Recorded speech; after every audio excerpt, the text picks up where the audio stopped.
చేసుకుందాం. మహాపరిశుద్ధుడ, ప్రేమ కలిగిన దేవ, కృపాను సత్య సంపూర్ణుడా, నీ నామానికి వందనాలు.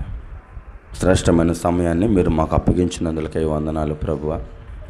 ఇంతవరకు పాటల ద్వారా నీ నామాన్ని మహిమపరిచి ఉన్న తండ్రి, నీ శ్రేష్టమైన లేఖన ధ్యానానికి మేము వచ్చి ఉండగా మీ ఆత్మ అభిషేకాన్ని నన్ను నింపి, మీ ఆత్మ అభిషేకంతో నన్ను నింపి నాయన, మీ స్వరక్తం ఇచ్చి సంపాదించిన మీ సంఘాన్ని ఇబ్బందిపరిచే మాటలు, గలిబిలు పరిచే మాటలు ప్రభువా, వారు బాధపరిచే మాటలు నా నోట ఉండకుండా ఒక శ్రేష్టమైన ఆత్మీయ అర్థాన్ని చెప్పగలిగినటువంటి మాట మీరు మాకు దయచేయండి. మీ సంఘానికి వివరించుటకు నాకు శక్తి జ్ఞానము లేదు, కానీ అయ్యా మీరే మమ్ములని ప్రేరేపించి మమ్ములని రేపి మీ ఆత్మశక్తితో మీరే మీ సంఘంతో సూటిగా మాట్లాడమని ప్రభువా, నాతో మాతో మా అందరితో మాట్లాడి మమ్ములను ప్రభువా మరొక మెట్టు ఆత్మీయతలో పైకి తీసుకొచ్చుటకు ఈ యొక్క ఆదివారాన్ని మీరు వాడుకొని మా హృదయంలో క్రియ జరిగించమని యేసు నామములో అడిగి వేడుకొనుచున్నాము తండ్రి. Amen, amen. రైట్, కొన్ని విలువైన మాటలు విందాం. కొన్ని విలువైన మాటలు చాలా త్వరగా ముగించుకుందాం.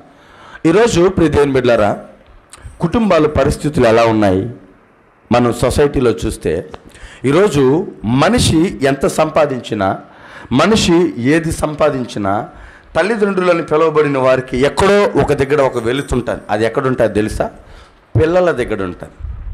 ఇంత సంపాదించాను, ఎంతెంతో కూడబెట్టాను, మా పిల్లలు మా మాట వినట్లేదండి. మా పిల్లలు ఏదైతే చేయొద్దని మేము అంటున్నామో, ఏదైతే చేయకూడదని మేము వారికి చెప్తున్నామో, వీళ్ళు ఎందుకు అదే చేస్తున్నారని చాలామంది తల్లిదండ్రులు బాధపడే అంశము ప్రాముఖ్యమైన స్థితిలో ఇది ఉంది. తల్లిదండ్రులకి బాధ అనేది ఒకటి ఉందంటే అది ఎవరి ద్వారా ఉంటుంది? మెయిన్ మోటో పిల్లల ద్వారానే తల్లిదండ్రులు ఏమవుతారు? చాలామంది బాధ పడుతున్నారు. ఈరోజు లేఖనం ద్వారా దాన్ని మనం ఆలోచిద్దాం. అసలు ఎందుకు పిల్లలు తల్లిదండ్రుల మాట వినట్లేదు? ఈ లోకంలో పిల్లలు ఎందుకు తల్లిదండ్రుల మాటని త్రోసిపుచ్చుకొని వారి ఇష్టానుసారంగా వాళ్ళు బ్రతుకుతున్నారు? అసలు ఇలా బ్రతకడానికి గల కారణం ఏంటి? ఏ కారణాన్ని బట్టి పిల్లలు తల్లిదండ్రుల మాట వినకుండా వాళ్ళ సొంత ఆలోచన ప్రకారం, వాళ్ళ సొంత మాట ప్రకారం వారు బ్రతుకుతున్నారని మనం ధ్యానించుకుందాం. అయితే ఈ మాట చెప్పి ముందుకు వెళ్దాం. చాలామంది అనుకుంటారు, ఏమంటారంటే, మా పిల్లలు మేము చెప్తే వినట్లేదు, మా పిల్లలు మేము ఎంత నచ్చ చెప్పినా, ఎంత ఇష్టప్రకారంగా వాళ్ళకి నచ్చే విధంగా మేము మాట్లాడినా ఎందుకునండి మా పిల్లలు మా మాట అసలు వినట్లేదు. ఓ తల్లిదండ్రులు అంటారు, ఒక పిల్లవాడితో అంటున్నారు, వాళ్ళు ఏమంటున్నారంటే, మేము చదువుకోలేట్లేదు అబ్బాయి, మేము చదువుకోలేదు, మేము చదువుకోకపోవడం ద్వారా మేము ఈ పొలం పనులు చేసుకుంటున్నాం, కష్టపడుతున్నాం, ఉదయం నుంచి మధ్యాహ్నం దాకా మేము కష్టపడుతున్నాం. మా చెమట ఏదైతే ఆది కాండంలో దేవుడు ఆదాము గారికి పిల్లలకి ఇచ్చాడో, నువ్వు చెమట కార్చే మొహంతో భోజనం చేస్తా ఉన్నట్లుగా మధ్యాహ్నం దాకా గొడ్డు చాకరీ చేస్తున్నాం. ఆ చెమటే మేము భోజనంగా తింటున్నాం. మేమే సుఖపడలేదు మా జీవితంలో, మీరైనా చదువుకొని బాగుండండిరా అని తల్లిదండ్రులు బిడ్డలకు చెప్తే ఏమంటున్నారు? బిడ్డలు ఏమంటున్నారండి? చూసాంలే, నువ్వేందో మాకు చెప్పేది అని అనేవాళ్ళు లేరా? ఈరోజు తల్లిదండ్రులు మాట లెక్క పెట్టుకునే వాళ్ళు ఉన్నారా? లేదా ఓ మాట చెప్తాను, ప్రేమ వివాహాలు చేసుకున్న తల్లిదండ్రుల గురించి మాట్లాడతాను. నేను మా భర్తని ఇష్టపడి పెళ్లి చేసుకున్నాను, ఏదో నన్ను జీవితాంతం చాలా చక్కగా పోషిస్తాడు, చూసుకుంటాడని పెళ్లి చేసుకున్నాను. కానీ కొద్ది దినాలు ఆ ప్రేమ ఉంది, ఆ తర్వాత ఆ ప్రేమ లేదు. నువ్వు మా ఇష్ట ప్రకారం చేసుకోవమ్మా, నీ ఇష్ట ప్రకారం వెళ్ళొద్దు వివాహంలో. నువ్వు ఖచ్చితంగా వివాహ జీవితంలో, వివాహ బాంధవ్యంలో నువ్వు ఇబ్బంది పడతావు, నువ్వు దెబ్బతింటావు. అనుభవం కలిగిన వారుగా మేము చెప్తున్నాం, మేము పడ్డాం ఆ బాధలు. ఈ లోకంలో ఎలా బ్రతికితే దానికి పర్యవసానాలు ఎలా అనుభవించాలో మేము చూసి మా జీవితంలో మేము చెప్తున్నామని చాలామంది తల్లిదండ్రులు పిల్లలకు చెప్తే ఆ మాటలు వారు వింటున్నారా? వినటం లేదు. అయితే ప్రియ దేవుని బిడ్డలారా, అయితే అసలు ఎక్కడ ఫాల్ట్ జరుగుతుంది? తల్లిదండ్రుల మాట పిల్లలు ఎందుకు వినకుండా ఉంటున్నారు? ఈరోజు 9 మాసాలు మోసి కని రక్తం ఇచ్చి ప్రాణాన్ని దేవుడిచ్చాడు. రక్తాన్ని తల్లిదండ్రులుగా వారు ఇచ్చి 9 మాసాలు మోసి అపురూపంగా పెంచినటువంటి ఆ పిల్లవాడు పెద్దవాడైన తర్వాత ఎందుకు ప్రాణప్రదంగా పెంచినటువంటి ఆ తల్లిదండ్రుల మాట వినకుండా తన సొంత ఆలోచన ప్రకారం నడుచుకుంటున్నారు? మీరు ఆలోచించారు ఏ రోజైనా? అందరూ మాట్లాడే మాట ఏంటిదనంటే, వీడు చెడ్డవారితో తిరుగుతున్నాడండి, ఆ చెడ్డవారితో తిరగటం మూలాన వీడికి దరిద్రమైన అలవాట్లు వచ్చాయి, వీడు వాళ్ళలాగే తిరుగుతున్నారు. అది కాదు సమాధానం. చాలామంది అంటారు, వీడు మా మాట విననటువంటి మనస్తత్వం కలిగిన వాడు, ఎంత ప్రేమగా చెప్పినా వాడు మా మాట వినటం లేదండి అని చెప్పేవాళ్ళు ఉన్నారు. కానీ దేవుని లేఖనం అంటుంది, కుటుంబ వ్యవస్థ బాగుండాలి అని అంటే మనం ఏం చేయాలో ఒక నిర్దేశితమైనటువంటి లేఖనాన్ని పరిశుద్ధాత్మ దేవుడు మన కొరకు పొందుపరిచాడు. ఈ ఉదయకాల సమయంలో ఆ లేఖనాన్ని మనం ధ్యానించుకొని దేవుడు ఏం మాట్లాడతాడో ఈరోజు మన కుటుంబం బాగా వినాలి. ఎవరైతే పిల్లలు ఉన్నారో, చిన్నపిల్లలు ఎలా అయితే ఉన్నారో వారు జాగ్రత్తగా పెరగాలంటే మనం ఏ విధంగా నడుచుకోవాలో ఈరోజు లేఖనంలో మనం తెలుసుకుందాం. మరి పెళ్లి కాని వారు ఉన్నారు కదా, మాకేం ఉపయోగం, మాకు పెళ్ళే కాలేదు, పిల్లలు ఆడించానంటే ఈరోజు మనం ఎలా బ్రతికితే రేపు మన పిల్లలు ఎలా బ్రతుకుతారో లేఖనం ఈరోజు మాట్లాడుతుంది. దాన్ని బట్టి మనం నేర్చుకుందాం. పిల్లలు పుట్టిన తర్వాత మనం నేర్చుకుంటే ఉపయోగం లేదు, కానీ చాలామంది పిల్లలు పుట్టక ముందే మనం వారిని ఏ విధంగా పెంచాలి, వారు మనం అనుకున్నట్టుగా పెరగాలంటే మనం ఏ రీతిగా ఉండాలి అనేది మనం లేఖనం ధ్యానం చేసుకుందాం. లండన్ అనే ఆ దేశంలో ఆల్మోస్ట్ 6 నెలల కడుపుతో ఉన్న తల్లి ట్రైనింగ్ ఇస్తుందంట. కడుపు లోపల ఉన్న బిడ్డకి ఏమని తెలుసా, మీరు ఇలా ఉండాలి అంటే తన కడుపులో ఉన్న బిడ్డతో మాట్లాడుతారు చాలామంది. మీరు ఇలా ఉండాలి, మీరు ఇలా చేయాలి, మీరు ఇలా బ్రతకాలి, మేము ఇలా చేస్తున్నాం, మీరు ఇలాగే చేయాలని అవి ఏం చేస్తుంది, ట్రైనింగ్ ఇస్తుంది. కడుపులో ఉండగానే చాలా రిజల్ట్స్ వచ్చాయి. కడుపులో ఉన్నప్పుడు ఎవరైతే 7 నెలల తరువాత అంటే ఆ 2 నెలలు ఎవరైతే ఆ కడుపులో ఉన్న పిండంతో మాట్లాడతారో ఆ పిండం అంట ఆ మాటలు ఆలకిస్తుందంట. ఆ పిండం ఆ మాటలు విని ఆ మాటల ప్రకారం పుట్టిన తర్వాత బ్రతకడానికి ప్రయత్నిస్తుందట. అయితే ఈరోజు మన పిల్లలు అలా అయిపోవడానికి గల కారణం ఏంటిదో మనం తెలుసుకుందాం. రెండోదిగా, పిల్లలు లేనటువంటి యవనస్తులు, పెళ్లి కానటువంటి యవనస్తులు, రేపు మీరు పెద్దవారైన తర్వాత, మీరు వివాహం చేసుకున్న తర్వాత, మీకు పిల్లలు కలిగిన తర్వాత వారిని భక్తిలో పెంచాలంటే అసలు మీరు తీసుకోవాల్సిన జాగ్రత్తలు ఏంటిదో మనం లేఖనంలో ధ్యానించుకుందాం. రైట్, మరొకసారి ఆ 11వ వచనం ఒకసారి చదవండి. ఆదికాండం 11వ వచనం నేను చదువుతాను, లేకపోతే చూడండి. దేవుడు గడ్డిని, విత్తనములిచ్చు చెట్లను భూమి మీద తమ తమ జాతి ప్రకారము తమలో విత్తనములు గల ఫలమిచ్చు ఫల వృక్షములను భూమి మొలపించునుగాక అని పలుకగా ఆ ప్రకారమైంది. 12వ వచనంలో యాసటేసి దేవుడు ఏదైతే చెప్పాడో 11వ వచనంలో 12వ వచనంలో భూమి చేసింది. కొద్ది నిమిషాలు ఇక్కడ మనం సృష్టి క్రమం గురించి మాట్లాడుకుందాం. ప్రియదేవులారా, భూమి నిరాకారంగా ఉన్నప్పుడు, భూమికి ఒక ఆకారం అనేది లేనప్పుడు, భూమి ఎటు చూసినా ఒకటే రకంగా ఉంది, అసలు ఈ భూమి ఇలా ఉంది అని చెప్పడానికి లేనప్పుడు దేవుని ఆత్మ ఆ నిరాకారంగా ఉన్నటువంటి ఆ భూమి మీద ఆయన బాధపడి కన్నీళ్లు కార్చినట్లుగా 1వ వచనంలో ఉంది. దేవుని ఆత్మ అగాధ జలముల పైన అల్లాడుచుండినంటే ఆయన దుఃఖపడుతున్నాడు. ఎందుకనంటే నేను ఏర్పాటు చేసిన ఈ భూమి అనేక మందికి నివాస స్థానముగా ఉండటానికి నేను తయారు చేస్తే ఈ భూమి ఇలా నిరాకారంగా అయిపోయింది. నేను ఏర్పాటు చేసినటువంటి ఈ భూమి ఉపయోగం లేకుండా అయిపోయింది. చాలా చక్కగా ఈ భూమిని నేను తయారు చేశాను. అనేక మంది మనుషులు ఈ భూమిలో నివసించాలని, ఈ భూమిలో నివాసం చేయాలని, ఈ భూమిలో నివసించి ఆయన నామాన్ని మహిమపరచాలని భూమిని ఏర్పాటు చేస్తే, అయితే ఈ భూమి కొన్ని కారణాలు బట్టి నిరాకారంగా మారిపోయింది. ఆకారం లేకుండా ఒక షేప్లెస్లో అయిపోయింది. నిరాకారం అంటే అర్థం ఏంటిది అంటే, బాగా చూడండి, ఇప్పుడు ఈ ప్రాంతం ఉందా, రాత్రి అయిపోయింది అనుకోండి, చీకట్లో మనకి మందిరం కనపడిద్దా, కనపడదు. దీన్నే అంటారు నిరాకారం. అసలు ఆకారం ఏది లేదు, ఆకారం ఏది కనిపించట్లేదు. చూడటానికైతే అంతా ఒకటే బ్లాంక్గా ఉంటుంది, నల్లగా ఉంటుంది. దాన్ని నిరాకారం. ఈ నిరాకారం అంటే ఈ శూన్యంలో దేవుని ఆత్మ బాధపడుతూ, దేవుని ఆత్మ మొట్టమొదటి దినాన్ని ఏం చేసింది అంటే సూర్య చంద్రులను కలుగజేసింది. ఈ సూర్యుడు ఏర్పడటం మూలాన ఏం జరిగింది అంటే ఆకారం లేనటువంటి ఈ భూమికి ఆకారం వచ్చింది, వెలుతురు వచ్చింది. ఎప్పుడైతే వెలుతురు వచ్చిందో భూమి అంతకుముందు ఏ విధంగా అయితే ఉందో ఆ ఆకారాన్ని దేవుడు చూడగలిగాడు. అనేక మందికి ఈరోజు చీకటిలో ఏమి కనిపించదు. అదే జరిగింది 1వ వచనంలో. నిరాకారంగా ఉన్న భూమికి మొట్టమొదటి దినాన సూర్యుడిని, చంద్రుడిని ఇచ్చాడు. ఈ చంద్రుడు లేదా ఈ సూర్యుడు వెలుగునిచ్చిన తర్వాత ఆ భూమికి ఒక షేప్ వచ్చింది, ఒక ఆకారం వచ్చింది. అయితే 2వ దినాన దేవుడు ఏం చేస్తున్నాడంటే ఈ నిరాకారంగా ఉన్న భూమిలో జలములతో నిండిపోయింది. ఎటు చూసినా నీళ్ళే, అసలు భూమి అనేది ఒక పక్షాన కనపడటం లేదు.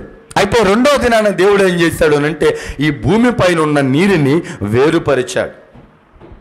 జలాలని ఇలా వేరుపరిచి కొంత నీరు మేఘములాగా పెడితే కొంత నీరు సముద్రములో చేశాడు.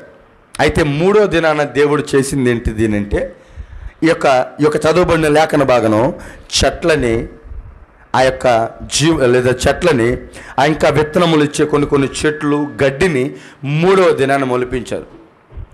ఈ ఒక వచనం మనం చాలాసార్లు చదువుంటాం, చదవలేదా? ఈ ఒక వచనం చాలాసార్లు చదువుంటాం. ఇది మనం ఎలా అర్థం చేసుకుంటామంటే సృష్టి క్రమమే కదా, దేవుడు ఏర్పాటు చేసిన సమయాన్ని లేదా ఏర్పాటు చేసిన విధానాన్ని రాసుకుంటూ వెళ్ళిపోయాడని మనం అనుకుంటాం. కానీ ఈ 11వ వచనంలో దేవుడు కుటుంబాలకు సంబంధించినటువంటి చాలా శ్రేష్టమైన మూల పాఠాలు ఈ చెట్లలోనే పెట్టి ఉన్నాడు 11వ వచనంలో. ఈ ప్రారంభ వచనాల్లోనే ఒక కుటుంబము జాగ్రత్తగా ఉండాలంటే ఏ రీతిగా ఉండాలి, ఓ కుటుంబము చాలా క్షేమంగా, చాలా భక్తిపరంగా, చాలా మర్యాదకరంగా బ్రతకాలంటే ఏ రీతిగా ఉండాలనేది మొదటి వచనంలోనే, అనగా ఈ మొదటి వచనాల్లోనే పెట్టాడు. ఎందుకు తెలుసా? సృష్టికి మొత్తం ప్రారంభం, జీవం ఎక్కడ ప్రారంభమైందంటే ఇక్కడే, చెట్లని తయారు చేసే దగ్గరే మొట్టమొదటిగా జీవం అనేది ప్రారంభమైంది. మొట్టమొదటిగా దేవుడు చేసేది ఒక నామకార్థంగా చేసేవాడు కాదు, ఆయన చాలా విలువైన మాటలు ఈ లేఖనంలో పెట్టి ఉన్నాడు. ఆ మాటలు మనం ధ్యానించుకుందాం. ఆ మాటలు మనం ధ్యానించుకొని మన కుటుంబాలు ఈరోజు, మన పిల్లలు ఎస్పెషల్లీ, మన పిల్లలు ఎందుకు చెడిపోతున్నారు, అనేక మంది క్రైస్తవ పిల్లలు ఈరోజు ఎందుకు చెడిపోతున్నారు, లోకంలో కలిసిపోతున్నారు, అన్యులతో మిక్స్ అయిపోతున్నారు, దేవుని ఆచారాలని ఎందుకు వాళ్ళు దేవుని భక్తిలో కొనసాగలేకపోతున్నారో ఈ లేఖనాలను ధ్యానించుకొని మనం ముందుకు కొనసాగిపోదాం. ఆ వచనాల్లో ప్రియ దేవుని బిడ్డలారా ఒక మాట ఉంది, మీరు గమనించారో లేదో, జాతి. చదువుతారా మాట?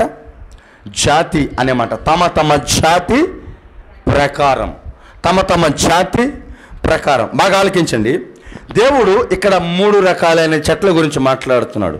మొట్టమొదటిది గడ్డి గురించి మాట్లాడుతున్నాడు, రెండోది విత్తనములు ఇచ్చే చెట్ల గురించి మాట్లాడుతున్నాడు, మూడోది తమలోనే విత్తనములు ఉండే చెట్లు. అంటే 3 రకాలైన చెట్ల గురించి మాట్లాడి ప్రతి చెట్టు దగ్గర ఈ మాట వాడుతున్నాడు, తమ జాతి ప్రకారం. తమ జాతి ప్రకారం. జాతి అంటే ఏంటండి? జాతి అంటే ఏంటి ఏమ్మా? ఎస్, ఒక జాతికి సంబంధించిన వాటిని అంటే జాతి అని అంటే ఇప్పుడు 3 రకాల చెట్లను అక్కడ దేవుడు వర్ణించాడు. గడ్డి ఒక పక్క ఉంది, విత్తనములు ఇచ్చే చెట్లు ఒక పక్క ఉన్నాయి, తమలోనే విత్తనములు కలిగినటువంటి చెట్లు మరొక పక్క ఉన్నాయి. అంటే వీటికి దేవుడు ఇచ్చినటువంటి ఆ జాతిని, అంటే ఆ యొక్క ఏర్పాటు చేయబడిన ఆ సమూహాన్ని దేవుడు జాతి అని మాట్లాడుతున్నాడు. మూలపదం మనం బాగా ఆలకిస్తే హెబ్రీ గ్రంథకర్త ఏమంటాడంటే, జాతి అనగా దేనిని బట్టి జాతిని వివరించాడు, విడదీశాడు అని అంటే వాటికి ఉన్నటువంటి స్వభావాన్ని బట్టి ఏం చేశాడు? దేవుడు విభజించాడు. వాటికి ఉన్నటువంటి స్వభావం. హెబ్రీ భాషలో, హెబ్రీ శబ్దంలో జాతి అనే పదం దగ్గర వాడిన హెబ్రీ పదానికి తెలుగు అర్థం ఏంటిది అని అంటే వాటి స్వభావం. ఏంటి? వాటి స్వభావం. గడ్డి, తమలో విత్తనములు ఇచ్చే చెట్లు, లేదా తమ కాకుండా విత్తనములు ఇచ్చే చెట్లు, అంటే వీటి స్వభావాన్ని బట్టి దేవుడు వ్యతిరేకపరుచుకుంటూ లేదా వ్యత్యాసపరుచుకుంటూ వచ్చాడు. గడ్డి అంటే ఒక జాతి, దాని స్వభావం ఒకటి. విత్తనములు ఇచ్చే చెట్లు అదొక స్వభావం, ఫలం ఇచ్చే చెట్లు అదొక స్వభావం. వాటి జాతుల ప్రకారం, ఆ మాట మీరు బాగా చదవాలి, వాటి జాతుల ప్రకారం అని అంటే బాగా ఆలకించండి. విత్తనములు ఇచ్చే చెట్లు ఏ స్వభావం అయితే కలిగి ఉంటాయో వాటి తర్వాత వచ్చేటి ఏమవుతాయి? అదే స్వభావం కలిగి ఉంటాయి. గడ్డిని దేవుడు మాట్లాడుతున్నాడు. గడ్డిలో ఏదైనా విత్తనం ఉందా? లేదు. గడ్డి తన ఏదైనా ఫలాలను ఏమైనా ఫలిస్తుందా? ఫలించడు. తమలోనే విత్తనములు కలిగినటువంటి చెట్లు ఫలించే చెట్లు తమలో విత్తనములు కలిగి ఉండవు. అంటే దేవుడు ఆయా కోణాల్లో ఉన్నటువంటి స్వభావాన్ని బట్టి దేవుడు డివైడ్ చేసుకుంటూ వస్తున్నాడు. గడ్డిని, తమలో విత్తనములు ఇచ్చే చెట్లని, ఫలించే చెట్లని దేవుడు ఆయా జాతుల ప్రకారం అని మాట్లాడితే బాగా ఆలకించండి. దేవుడు ఆయా స్వభావాలు కలిగినటువంటి చెట్లని డివైడ్ చేసుకుంటూ వచ్చాడు. ఇక్కడ మనం ఏం ఆలోచించాలంటే, ఏ చెట్టు అయితే ఏ స్వభావం కలిగి ఉందో దాని సంతతి ఇప్పుడు అదే స్వభావం ప్రకారం వస్తుందా, వేరే స్వభావాన్ని సంతరించుకుంటుందా? అదే స్వభావం ప్రకారం వస్తుంది. గడ్డినే ఇస్తుంది, ఇక వేరే ఫలాన్ని అది ఇవ్వదు. లేదా ఫలించే చెట్టు ఇక మరొకటి ఏది అది ఏం చేయదు, ఫలించదు. ఏదైతే దేవుడు ఫలించమని దానికి ఇచ్చాడో ఆ యొక్క స్వభావం ప్రకారం అది ఏం చేస్తుంది, ఆ స్వభావం ప్రకారం అది ఫలిస్తుంది. దానికి వచ్చే ఈ పిల్ల కొమ్మలు కూడా, పిల్ల చెట్లు కూడా ఏమవుతాయి, అదే విధంగా ఫలిస్తాయి. ఒకసారి లూకాసు సువార్తకు రండి, లూకాసు సువార్తకు రండి, 6వ అధ్యాయం 44వ వచనం. ఈ లేఖనంలో దేవుడు కుటుంబానికి సంబంధించినటువంటి ఆ చక్కటి సందేశాన్ని ఏ విధంగా పొందుపరిచాడో నేను మీకు వివరిస్తున్నాను. లూకాసు సువార్త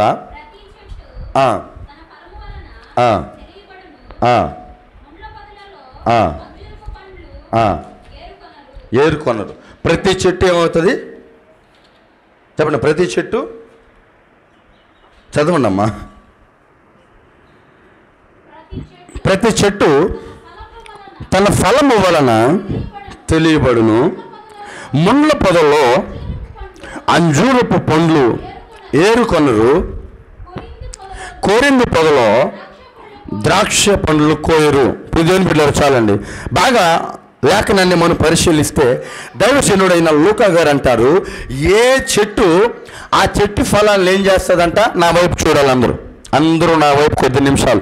ప్రతి చెట్టు తన చెట్టు ఫలము వలన అనేక మందికి ఏమవుతుంది, తెలియబడుతుంది. దైవజనుడు మాట్లాడుతున్నాడు మాట, ఏ చెట్టు తన ఫలము వలన తెలియబడును. ముండ్ల పొదలో అంజూరపు కాయలు ఎవరు ఏరుకోరు, ముండ్ల పొదల్లో అంజూరపు ఫలాలు ఎవరు వెతకరు, కోరింది పొదల్లో మరొక ఫలాలు ఎవరు వెతకరు. అంటే దైవజనుడు ఏం మాట్లాడుతున్నాడు అంటే, చెట్టుకి ఏదైతే స్వభావం ఉందో, చెట్టు లోపల ఏదైతే ఆ ఆలోచన ఉందో, దేవుడు ఏదైతే ఫలించాలని ఆ చెట్టుకి ఒక ఆజ్ఞ ఇచ్చాడో దాని ప్రకారం దానిలో ఉన్నటువంటి ఆ ఫలాలు, దానిలో ఉన్నటువంటి ఆ యొక్క విధానమైనటువంటి దాని చిన్న చెట్లు కావచ్చు, అది ఫలించే ఫలాలు కావచ్చు, దాని ప్రకారంగానే అది ఫలిస్తుంది. ఇప్పుడు బాగా ఆలకించండి, వేప చెట్టు ఉంది. వేప చెట్టు కాయలు తింటేనో లేదా వేపాకు తింటేనో ఏదైనా మనకు తీయంగా అనిపిస్తుందా? లేదు. మరొకటి తీయంగా ఉన్న చెట్టు ఫలాలు లేదా కాయలు మనం తింటే మనకేదైనా ఛేదిస్తుందా? లేదు. దేవుని లేఖనం ఏం మాట్లాడుతున్నానంటే, ఆయా స్వభావముల ప్రకారం ఆయా సంతతులు విస్తరించుకుంటూ వచ్చాయి. ఆయా చెట్ల జాతుల ప్రకారం ఆ చెట్లలో ఉన్నటువంటి ఆ స్వభావం ప్రకారం అవి అలా ముందుకు కొనసాగిపోతూ వస్తున్నాయి. అదే మాట లూకా భక్తుడు అంటున్నాడు, చెట్లలో ఏదైతే ఫలాలు ఉన్నాయో ఆ ఫలాలను బట్టి ఆ చెట్టుకు గుర్తింపు వస్తుంది. అంత మాత్రమే కాదు, ఆ చెట్లు ఇచ్చే ఫలాలు ఆ చెట్టుకు ఉన్నటువంటి స్వభావాన్ని బట్టి ఆ ఫలాలు తీయంగా ఉండాలో, చేదుగా ఉండాలో, వగరగా ఉండాలో, లేదంటే మరొక రుచి కలిగి ఉండాలో దాన్ని డిసైడ్ చేసేది ఎవరండి? ఎవరు డిసైడ్ చేయాలి? చెట్ల కాయలు ఏ రీతిగా ఉండాలో దేన్ని ఆధారం చేసుకొని వస్తుంది? చెట్టును ఆధారం చేసుకుని వస్తుంది. Praise the lord. చెట్టుకి దేవుడిచ్చిన స్వభావం ప్రకారం లేదా చెట్టులో ఏ స్వభావం అయితే కలిగి ఉందో అదే స్వభావం తన కింద ఉన్నటువంటి చిన్న చిన్న మొలకలకు వస్తాయి. అదే స్వభావం దాని చెట్లలో ఫలించే ఆ కాయలకు వస్తాయి. దానిలో చేదు అనేది ఆ చెట్టులో ఉంటే ఆ కాయలకు కూడా ఏమొస్తుంది? దానిలో మధురం అనే ఆ స్వభావం ఉంటే కాయలకి ఏమొస్తాయి? దానిలో వగురు అనే స్వభావం ఉంటే ఇప్పుడు ఆ కాయలకి ఏమొస్తాయి? లేఖనంలో దేవుడు మోషే ద్వారా ఏం మాట్లాడుతున్నాడనంటే, ఆయా స్వభావముల ప్రకారం ఆయా చెట్లు విస్తరించాయి అంటే. బాగా ఆలకించండి, ఈరోజు అనేక మంది పిల్లలు వారి మాట వినకపోవడానికి గల కారణం ఏంటో తెలుసా? ప్రథమ చెట్టు కుటుంబంలో మనమే. ఇప్పుడు ఆ చెట్టు స్వభావం, ఇప్పుడు చెట్టు ఎవరికి పోల్చబడింది అంటే కుటుంబంలో పెద్దకి చెట్టు పోల్చబడింది. అది తండ్రి కావచ్చు, తల్లి కావచ్చు, మరొకరు కావచ్చు. ఎవరైతే కుటుంబంలో పెద్దగా ఉన్నారో వారు ఆ చెట్టుకు పోల్చబడ్డారు. ఆ చెట్టు స్వభావం ప్రకారం, ఆ చెట్టు పోలిక ప్రకారం, ఆ చెట్టులో ఏదైతే ఉన్నదో దాని ప్రకారంగా ఇప్పుడు దాని వెనక వచ్చిన వారు ఏమవుతారు?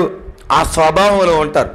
ఇప్పుడు నేనేమంటానంటే, మన పిల్లలు చాలా జాగ్రత్తగా బ్రతకాలంటే ముందు ఆ జాగ్రత్త మనలో ఉండాలి. Praise the lord. ముందు ఆ జాగ్రత్త మనలో ఉండాలి. ఎందుకు తెలుసా?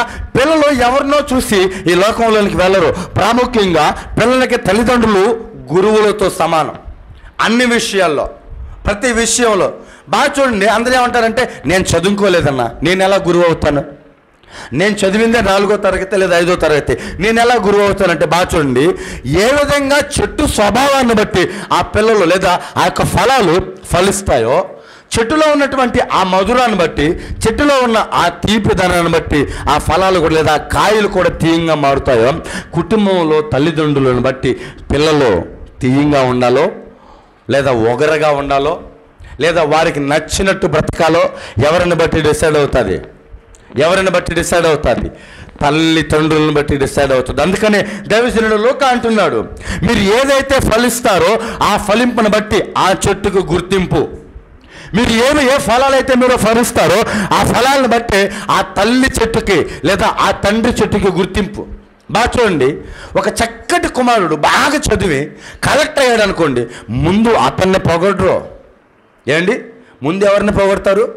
అతన్ని పొగడరు, తల్లిదండ్రులను పొగడతారు. తల్లిదండ్రులు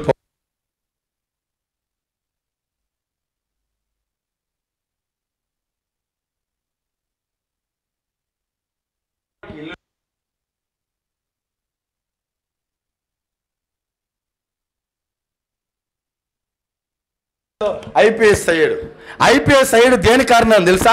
వాళ్ళ తల్లిదండ్రులు ఇష్టప్రకారంగా బ్రతుకుంటే ఇతనికి ఏమై ఉండేది? అదే అలవాటు ఇతనికి వచ్చిండేది లేదా? ఇప్పుడు వాళ్ళ తల్లిదండ్రులు ఒక చక్కటి అనుభవంతో ఈ కుమారుడిని పెంచటం మూలాన వాళ్ళు లేని స్థితిలో ఉన్నప్పటికీ ఈ గ్రామానికి తల ఎత్తుకునే స్థితిలో వాళ్ళు ఉన్నారు. దేని మూలాన? తల్లిదండ్రుల యొక్క స్వభావం, తల్లిదండ్రుల యొక్క పోలిక, తల్లిదండ్రుల యొక్క ప్రవర్తనను బట్టి వారి ద్వారా వచ్చే ఆ చిన్న చెట్లు అనుకోవచ్చు, లేదా ఆ చెట్లలో ఫలించే ఆ ఫలాలు అనుకోవచ్చు. ప్రియదేవుని బిడ్డలారా, తల్లిదండ్రులను బట్టే ఈరోజు పిల్లల బ్రతుకులు డిసైడ్ అవుతాయి. తల్లిదండ్రులు ఉండే విధానాన్ని బట్టే లేదా పిల్లలు ఎక్కడి నుంచి చెడిపోతారో ఒక మాట చెప్తాను ఆలకించండి. పిల్లలు చెడిపోవడానికి తల్లిదండ్రులు ఎక్కడి నుంచి ప్రారంభమవుతారో తెలుసా? ఒక మాట చెప్తాను, మీలో లేరు, ఉదాహరణ చెప్తున్నాను. చాలామంది మనలాంటి పల్లెటూరులో తాతలు అవ్వచ్చు, నాన్నలు అవ్వచ్చు, చాలామందికి ఏంటంటే బీడీలు తాగే అలవాటు ఉంటుంది. బీడీలు తాగే అలవాట్లో పెద్దప్పుడు తాత కానీ లేదా వాళ్ళ నాన్నకు అలవాటు కానీ ఉంటే వాళ్ళు ఏం మాట్లాడేవాళ్ళు తెలుసా? అరే, ఒక బీడీ పొయ్యి దగ్గరికి వెళ్ళి ఏం చేసుకోరా, కాల్చుకొనిరా. అంటే కాలవాలంటే ఏం చేయాలి? ఖచ్చితంగా వాడు దాన్ని నోట్లో పెట్టుకోవాలి. అంటే ఎక్కడి నుంచి వారికి అలవాటు వస్తుంది తెలుసా? తల్లిదండ్రుల స్వభావం నుంచే పిల్లలు చెడిపోవడానికి చాలా ప్రాముఖ్యమైన లక్షణాలు ఉన్నాయి, చాలా ప్రాముఖ్యమైన గుణగణాలు ఉన్నాయి. పిల్లలు చెడిపోయారంటే ఎవరో మూలాన కాదు, తల్లిదండ్రుల మూలాన.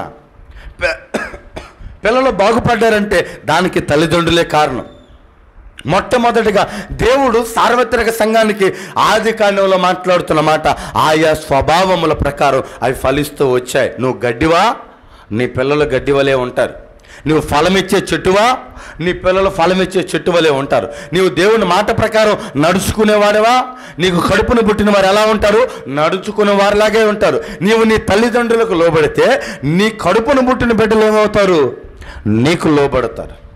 మనం మన తల్లిదండ్రులకు లోబడకుండా, మనం మన పెద్దవారికి లోబడకుండా, మనము మనకంటే పై స్థాయిగా ఉన్నవారికి మనం లోబడకుండా, ప్రియదేవుని బిడ్డలారా, మన కుమారులు మన కుమార్తెలు మనకు లోబడి ఉండాలి అని అనుకోవటం దాన్ని ఏమంటారంటే దాన్ని వెర్రితనం అంటారు, దాన్ని మూర్ఖత్వం అంటారు. ఆయా జాతుల ప్రకారం మీరు ఫలమిచ్చే చెట్టు వలె ఉండాలి. ఆయా జాతుల ప్రకారం మీరు ఫలాన్ని అందించే చెట్టు వలె ఉండాలి. ఆయా జాతుల ప్రకారం మీరు గడ్డి వలె ఉండాలి. ఈరోజు మన పిల్లల మీద నెపవేస్తామే. చిన్నపిల్లలు ఏదైనా ఒక మాట చేస్తే, వీడు అసలు మాట్లాడండి, వీడు మా మాట ఆలకించాడు, వీడు ఇష్ట ప్రకారం బ్రతుకుతాడు, వీడు తాగుతాడు, వీడు తిరుగుతాడు, వీడు బూతులు మాట్లాడతాడు, వీడు మరొకటి చేస్తాడు అంటాడు. కానీ లేఖనం ఉంటుంది, ఆయా జాతుల ప్రకారం. ఆ జాతులో కీలకమైన మనిషి నీవే. నీ కుటుంబంలో కీలకం ఎవరో కాదు, నీ కుటుంబానికి పెద్ద దిక్కు నువ్వే. నీ ప్రవర్తనను బట్టి నీ పిల్లలు ముందుకు వెళ్తారు. నువ్వు నడుచుకునే విధానాన్ని బట్టి మన పిల్లలు ఏ రీతిగా ఉండాలో దాన్ని డిసైడ్ చేసేది మన ప్రవర్తన. ఆయా జాతుల ప్రకారం, ఆయా స్వభావం ప్రకారం. ఈరోజు మన స్వభావం ఎలా ఉందండి? మన స్వభావం మన పిల్లలు నేర్చుకోదగినదిగా ఉందా? మన ప్రవర్తన మన పిల్లలు చూసి, ఆహా, మా తల్లిగారిని బట్టి నేను ఇలా బ్రతకాలి అని జాగ్రత్తగా ఉందా? లేదా మన ప్రవర్తన చూసి మన పిల్లలు చెడిపోయేదిగా ఉందా? ఎందుకు అనేక మంది తల్లిదండ్రులు ఈరోజు పిల్లలు అలివి కావట్లేదని ఏడుస్తున్నారు తెలుసా? వారి జీవితం నియంత్రణలో ఉంటే పిల్లలు ఆటోమేటిక్గా నియంత్రణలోకి వస్తారు. వారి జీవితం నియంత్రణలో ఉంటే, వాళ్ళ జీవితం ఒక క్రమబద్ధీకరణగా నడిస్తే వాళ్ళకు పుట్టిన పిల్లలు ఎలా ఉంటారు? ఒక ఆలోచన ప్రకారం, ఒక క్రమంగా ఒక భక్తి కలిగిన ఇంట్లో పెరిగే పిల్లలకి, ఒక భక్తి లేని ఇంట్లో పెరిగే పిల్లలకి వ్యత్యాసం చూడండి. వ్యత్యాసం ఎక్కడి నుంచి వస్తుంది తెలుసా? తల్లిదండ్రులు నడుచుకునే ఆ నడవడికలోంచి వస్తుంది. తల్లిదండ్రులు ప్రవర్తించే ఆ ప్రవర్తనలో నుంచి వస్తుంది. అనేక మంది పిల్లల మీద వేస్తారు నెపం. మా వాళ్ళు మాట వినట్లేదండి, మా వాళ్ళు ఇష్ట ప్రకారం బ్రతుకుతున్నారు, వీళ్ళు ఏం చేయాలో నాకు అర్థం కావట్లేదని ఒక క్రైస్తవ విశ్వాసురాలు అంటుంది. ఏమంటుంది తెలుసా? పాస్టర్ గారి దగ్గరికి వెళ్ళి, అన్న వీరి కోసం ఎన్నో రోజులు ఉపవాసం ఉండానన్న, వీళ్ళ కోసం ఎంతగానో నా కడుపు చంపుకున్నాను, మా వాళ్ళు ప్రయోజకులు అవ్వాలని, వాళ్ళ మాట మారాలి, వారి భాష మారాలి, వారి ఆలోచన మారాలి, వాళ్ళ ప్రవర్తన మారాలి అని ఎంతగానో ప్రార్థన చేస్తున్నానన్న, దేవుడు నా మొర వినట్లేదని అని సేవకుడితో మాట్లాడితే, ఎందుకో దైవజనుడికి ఒకరోజు ప్రేరేపణ వచ్చి అకస్మాత్తుగా ఇంటికి వెళ్ళాడట. ఇంటికి వెళ్తే అమ్మ నాటికలు పెట్టుకొని ఇష్టానుసారమైన మాటలు కుమారులను తేడుతుందంట. బుద్ధి లేనోడా, అది చేయలేవా, ఇది చేయలేవా, ఇల్లు జమ్మలేవా, గిన్నెలు దామలేవా, బట్టలు ఉతకలేవా, ఇది మాట్లాడుతుందంట. బాగా ఆలకించండి. ఈ మాటలు విని పెరిగిన పిల్లలు ఇప్పుడు ఏ మాటలు మాట్లాడతారు? ఇంకా బూతులు మాట్లాడింది ఆయన దగ్గర, మీతో మాట్లాడట్లేదు. ఈ మాటలు విని పెరిగిన పిల్లలు ఏ మాటల ప్రకారం వాళ్ళు నడుచుకుంటారు? ఏ మాటలైతే విన్నారో, ఏదైతే చూశారో దానిని చేయడానికి పిల్లలు ఎక్కువ ఇష్టపడతారు. ఈరోజు దేవుని నమ్ముకున్న వారిగా మన స్వభావం ఎలా ఉంది? పరిశుద్ధాత్మ దేవుడు అంటాడు, ఆయా జాతుల ప్రకారం అవి ఫలించటానికి దేవుడు వారికి అధికారం ఇస్తే, ఈరోజు మన స్వభావం ప్రకారం మన పిల్లల్ని దేవుడు ఆశీర్వదించాలని అంటే మన స్వభావం ఎలా ఉంది? ఈరోజు మన స్వభావం ఏ రీతిగా ఉంది? స్వభావం అని అంటే మన ప్రవర్తన, మన నడవడిక. మన పిల్లలు చూసి నేర్చుకోదగినదిగా ఉందా? మన నడవడికని మన పిల్లలు చూసి వారు బాధపడేదిగా ఉందా? ఏ రీతిగా మన ప్రవర్తన ఉంది? ఆయా స్వభావం ప్రకారం వారి ఫలించాలని దేవుడు మొదటి దినానే, అంటే మొట్టమొదటి జీవాన్ని దేవుడు తయారు చేసినప్పుడే మాట్లాడాడు. మీరు ఏదైతే ఫలిస్తారో మీ పిల్లలు అదే విధంగా ఉంటారు. మీరు ఏదైతే ఫలిస్తారో, మీరు ఏదైతే చేస్తారో, మీరు ఏదైతే మాట్లాడతారో, మీరు మాట్లాడే మాటలను బట్టే మీ పిల్లలు అదే మాట్లాడతాడని లోక భక్తుడు అంటున్నాడు. ఇంకొక లేఖను మనం చూసి ముందుకెళ్దాం. యాకోబు పత్రిక 3వ అధ్యాయం 12వ వచనం.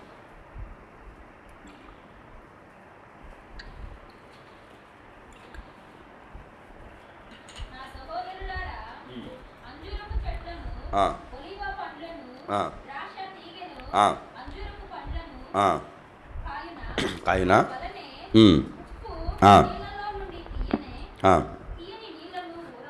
చాలండి. ఏమంటున్నాడు? నా ప్రియ సహోదరులారా, చదవండి. నా ప్రియ సహోదరులారా,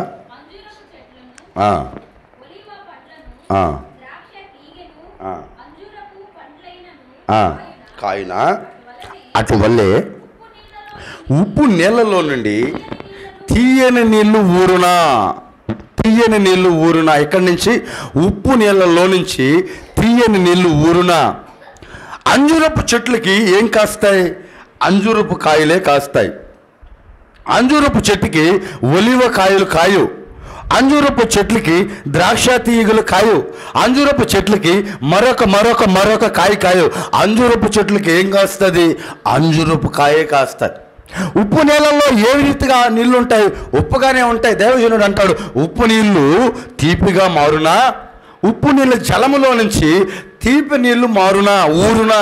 అంటే ఈరోజు మన స్వభావాన్ని బట్టి, ఒకవేళ మన స్వభావం పాపపు స్వభావాన్ని మనం ధరించుకొని ఉంటే, మన పాపపు స్వభావంలో నుంచి మన పిల్లలు పరిశుద్ధులుగా మారునా, మనము లోకానుసారంగా జీవించేవారమైతే మన పిల్లలు లేఖనానుసారంగా జీవించడానికి తగునా అని ప్రతి విశ్వాసమి ఈ యొక్క లేఖనం ఏం చేస్తుంది? చాలా తీవ్రంగా క్వశ్చన్ చేస్తుంది. మనము ఏదైతే కలిగి ఉంటామో, మన హృదయంలో ఏదైతే కలిగి ఉంటామో దాని ప్రకారం మనకేదో తీర్పు రావటం కాదు,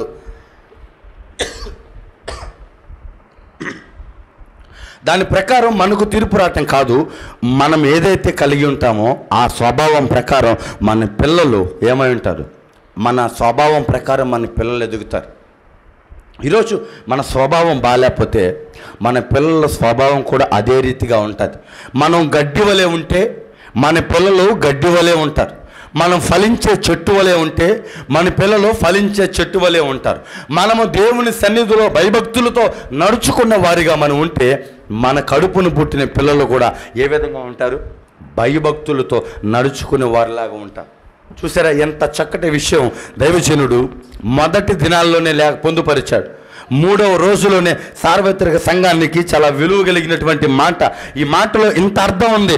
ఆయా జాతి అనంటే ఆయా స్వభావం ప్రకారం మీరు ముందుకు వెళ్తారు, ఆయా స్వభావం ప్రకారం మీరు ఫలిస్తాడు. మీ పిల్లలు ముందుకు వెళ్తారు. మీలో ఏదైతే ఉందో, మీలో ఏదైతే కలిగి ఉన్నారో, మీరు ఏ దాని ప్రకారం అయితే ఈ లోకంలో నడిపించబడుతున్నారో దాని ప్రకారమే ప్రియదేని బిడ్డలారా పిల్లలు కూడా ముందుకు కొనసాగిపోతారు. చాలామందికి బాగా చూడండి, దేవుని సన్నిధికి రావాలంటే ఆసక్తి ఉండదు, కానీ పనికి వెళ్ళడానికి ఆసక్తి ఉంటుంది. దేవుని మాట ప్రకారం బ్రతకాలంటే ఆసక్తి ఉండదు, కానీ లోకానుసారంగా బ్రతకడానికి ఆసక్తి ఉంటుంది. వారి పిల్లల్ని మీరు చూడండి, వారు ఎంత ధైర్యమైన పరిస్థితుల్లో బ్రతుకుతారంటే అంత ధైర్యమైన పరిస్థితుల్లో బ్రతుకుతారు. ఎందుకు తెలుసా? తల్లిదండ్రులు పిల్లలకి చెప్తే వాళ్ళు వినరు. ఎందుకు తెలుసా? ముందు తల్లిలో ఉండాలి, ముందు తల్లిదండ్రుల్లో ఉండాలి. ఆ మాటని అనుసరించే విధానం తల్లిదండ్రుల్లో లేకపోతే ఆ మాట పిల్లలకు మనం చెప్పలేం. ఒకవేళ పిల్లలకు మనం ధైర్యం చేసి చెప్పినా వాళ్ళు ఈ మాట అంటారు, ఏడ్చావు ముందు వెళ్ళి నీ పని చూసుకో అనేవాళ్ళు లేరా?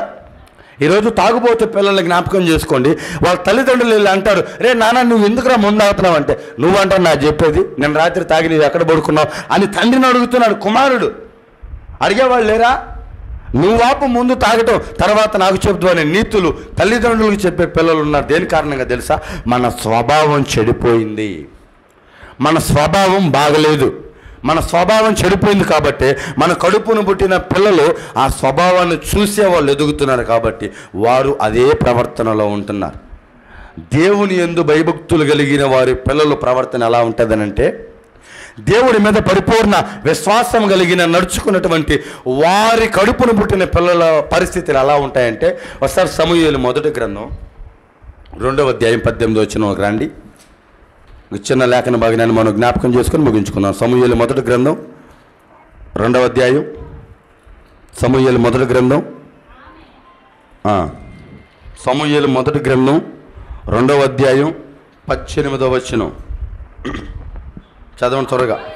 బాలుడైన సమూయేలు నారతో నేయబడిన ఎఫోదు ధరించుకొని యెహోవాకు పరిచర్య చేయుచుండెను. చాలండి.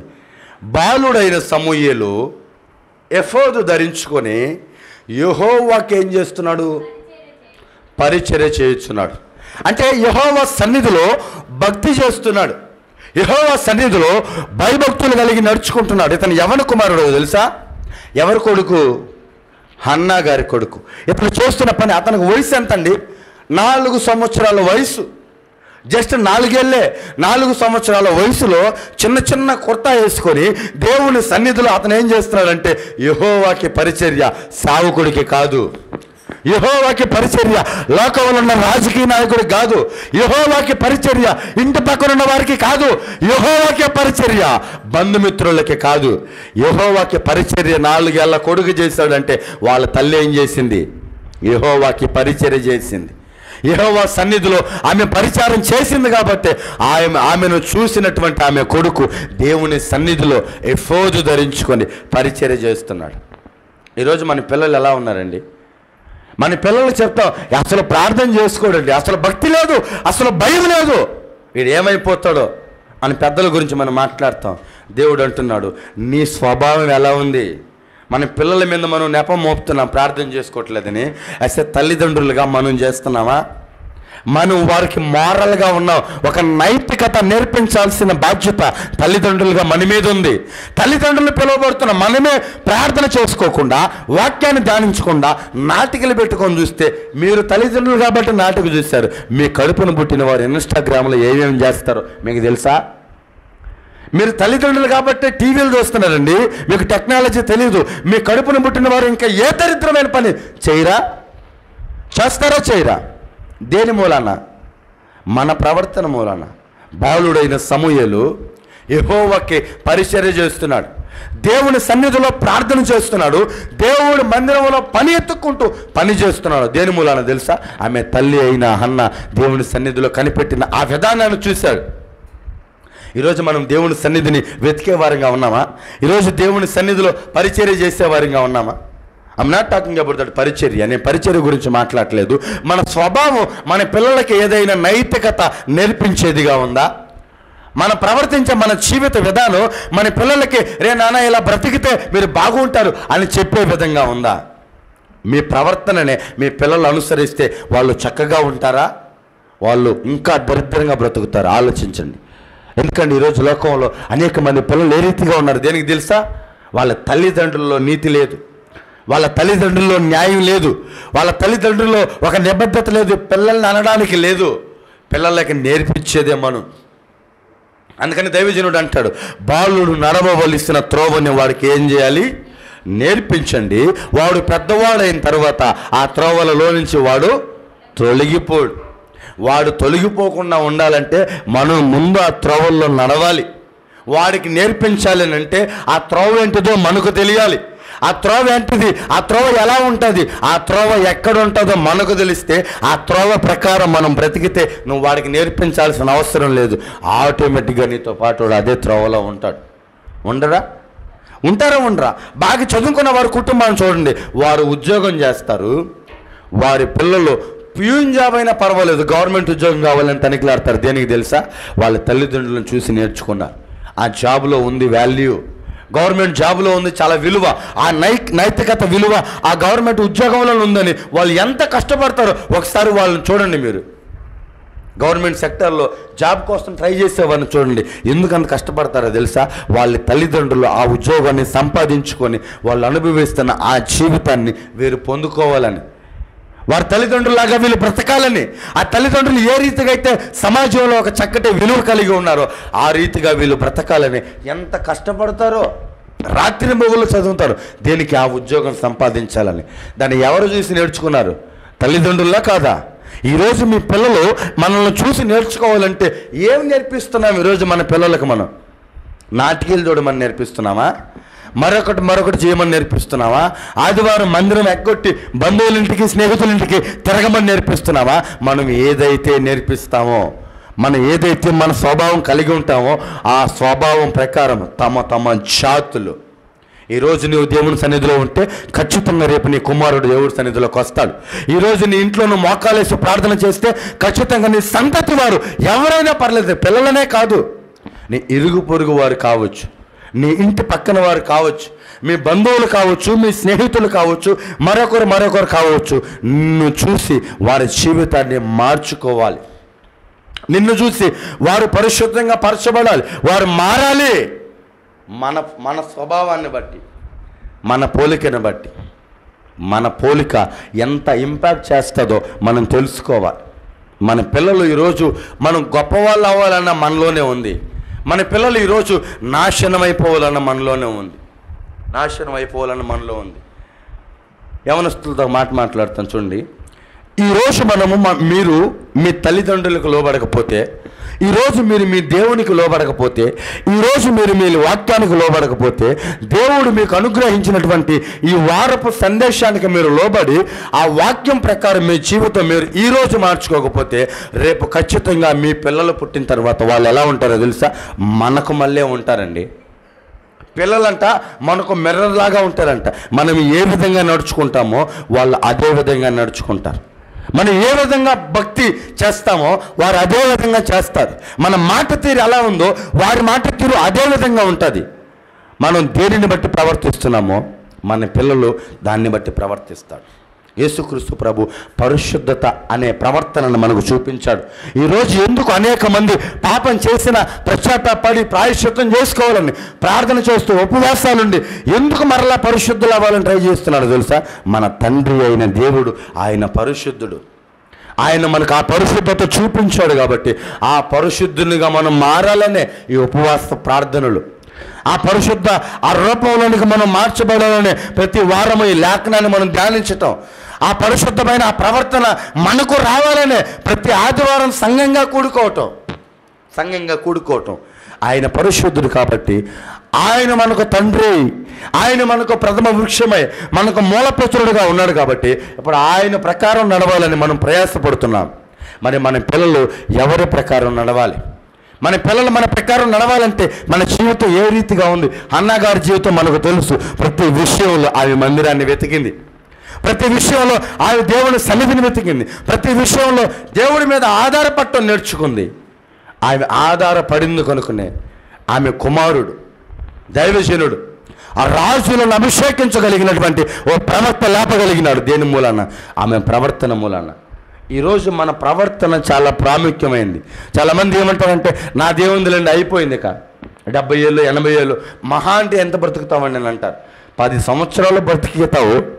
నీవే ఈ లోకాన్ని విసర్జించి దేవుని కొరకు బ్రతకపోతే 70 ఏళ్ళు బ్రతకాల్సినటువంటి నీ కుమారుడు పరిశుద్ధంగా ఎలా బ్రతుకుతాడు?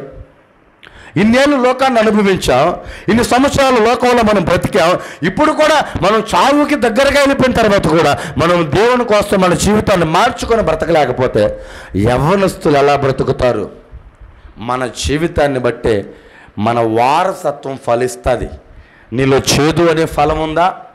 నీ కడుపును పుట్టిన నీ పిల్లలు, లేదా నీ ఇంటివారు, లేదా నీ తోటి ఉన్నవారు, నీకు సహవాసంలో ఉన్నవారు అదే చేదు ఫలాల్ని కలిగి ఉంటారు.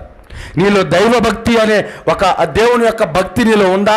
నీ కడుపును పుట్టినటువంటి నీ పిల్లలు లేదా మీ ఇంటివారు ఆ భక్తి కలిగి ఉంటారు. లేదా లోకం అనే భక్తి నీలో ఉందేమో, లోకం అనే స్వభావం నీలో ఉందేమో, అబద్ధాలు అనే స్వభావం మనలో ఉందేమో. మనం అబద్ధాలు కోరినమైతే మన పిల్లలు కూడా ఏమవుతారు? అదే అవుతారు. మనం మోసం చేసేవారమైతే మన పిల్లలు మోసం చేసేవారం అవుతారు. మనం దేవుడి ఆజ్ఞని అతిక్రమించేవారమైతే మన కడుపును పుట్టినవారు కూడా అతిక్రమించేవారు అవుతారు. కాబట్టి బాగా ఆలకించండి. ఈరోజు పిల్లల భవిష్యత్తు ఈ వచనం ప్రకారం మన చేతుల్లో ఉంది. లేఖనం ప్రకారం మనం ఏ రీతిగా అయితే ఉంటున్నామో ఆ ఆలోచన ప్రకారం, ఆ మాట తీరు ప్రకారం దేవుడు మాట్లాడుతున్నాడు. దేవుడు గడ్డిని విత్తనములిచ్చు చెట్లని, మాట అర్థం చేసుకోండి, గడ్డిని విత్తనములిచ్చు చెట్లని, తమలో విత్తనములు కలిగినటువంటి ఫలములిచ్చు వృక్షములను మొలిపించునుగాక. తమలో విత్తనములిచ్చే ఫల వృక్షములు మొలిపించునుగాక. ఈరోజు మీరు ఆలకించుకోండి. మీరు గడ్డి వలె ఉన్నారా? ఫలించే చెట్టు వలె ఉన్నారా? మీరు గడ్డి వలె ఉంటే మీ పిల్లలు గడ్డి వలె ఉంటారు. మీరు ఫలించే చెట్టు వలె ఉంటే మీ సంతతి వారు, మీ తరతరములు ఫలించే చెట్టులాగే ఉంటారు. అలా కాకుండా మీరు దేవుడిని అంగీకరించిన వారు అయ్యుండి నామకార్థులై ఉంటే మన భక్తిని చూసిన మన పిల్లలు కూడా నామకార్థమైన భక్తినే అనుసరిస్తారు. నామకార్థమైన భక్తినే అనుసరిస్తారు. కాబట్టి దేవుని లేఖనం మాట్లాడుతుంది, తమ తమ స్వభావములను బట్టి వారి వారి జాతి, వారి వారి సంతతి ఫలిస్తుంది. వారి వారి సంతతి ఫలింపులోనికి వస్తుంది. ప్రియ దేవుని బిడ్డలారా, మన స్వభావాన్ని బట్టి మన పిల్లల భవిష్యత్తు బాగుంటుంది. మన స్వభావాన్ని బట్టి మన పిల్లలు ఏ రీతిగా నడుచుకోవాలో వారికి మనం తెలియజేసేవారమై ఉంటాం. దేవుని మీద మనకున్న భక్తిని బట్టి వారు దేవుని మీద భక్తి చూపించాలో లేదా లోకం మీద మక్కువ చూపించాలో వారికి మనం ఒక సలహాదారులుగా ఉన్నాం. దైవజనుడు దేవుని ఎదుట ఎఫోదు ధరించి పరిచర్య చేశాడు. వాళ్ళ తల్లిదండ్రుల భక్తి మూలాన, వాళ్ళ తల్లిదండ్రుల ప్రార్థనా జీవితం మూలాన, వాళ్ళ తల్లిదండ్రుల సమర్పణ మూలాన, వాళ్ళ తల్లిదండ్రుల సమర్పణ మూలాన ఈరోజు మన పిల్లలు భక్తి చేయలేకపోతున్నారంటే దానికి కారణం అది మనమే. మన పిల్లలు లోకంలో నాశనం అయిపోతున్నారంటే కారణం అది మనమే. రేపు మనకు పుట్టబోయే పిల్లలు నాశనం అయిపోతారు అని అన్నా సరే దానికి ఈరోజు మన ప్రవర్తన కారణం.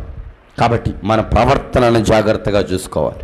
మనం ఏదైతే విత్తుతామో అదే కోస్తామని లేఖనాల్లో ఉంది. మన హృదయం ఎలా అయితే ఉంటుందో మన సంతతి వారు అదే ప్రకారం జీవిస్తారని పరిశుద్ధాత్మ దేవుడు ఈ వారం మనతో మాట్లాడుతున్నాడు. కాబట్టి బాగా ఆలకించండి.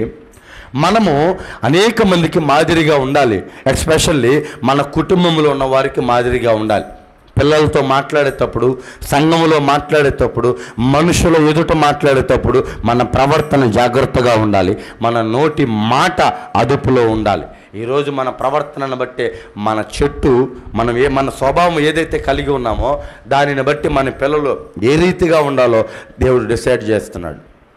మొట్టమొదటిసారి భూమి మీద జీవము లేనప్పుడు దేవుడు జీవాన్ని ఏర్పాటు చేసి మాట్లాడుతున్న మాట, మీ స్వభావాన్ని జాగ్రత్తగా చూసుకోండి.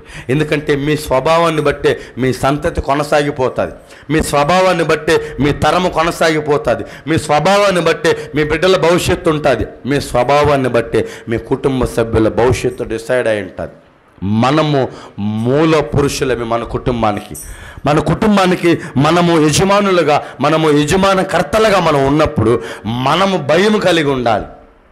ఆదాము గారు ఒక్కరు చేశారు ఆజ్ఞ అతిక్రమము. దాని తర్వాత ఎవరికి వచ్చింది? కయ్యను గారికి వచ్చింది. దాని తర్వాత 2 వంశాలు చీలిపోతాయి.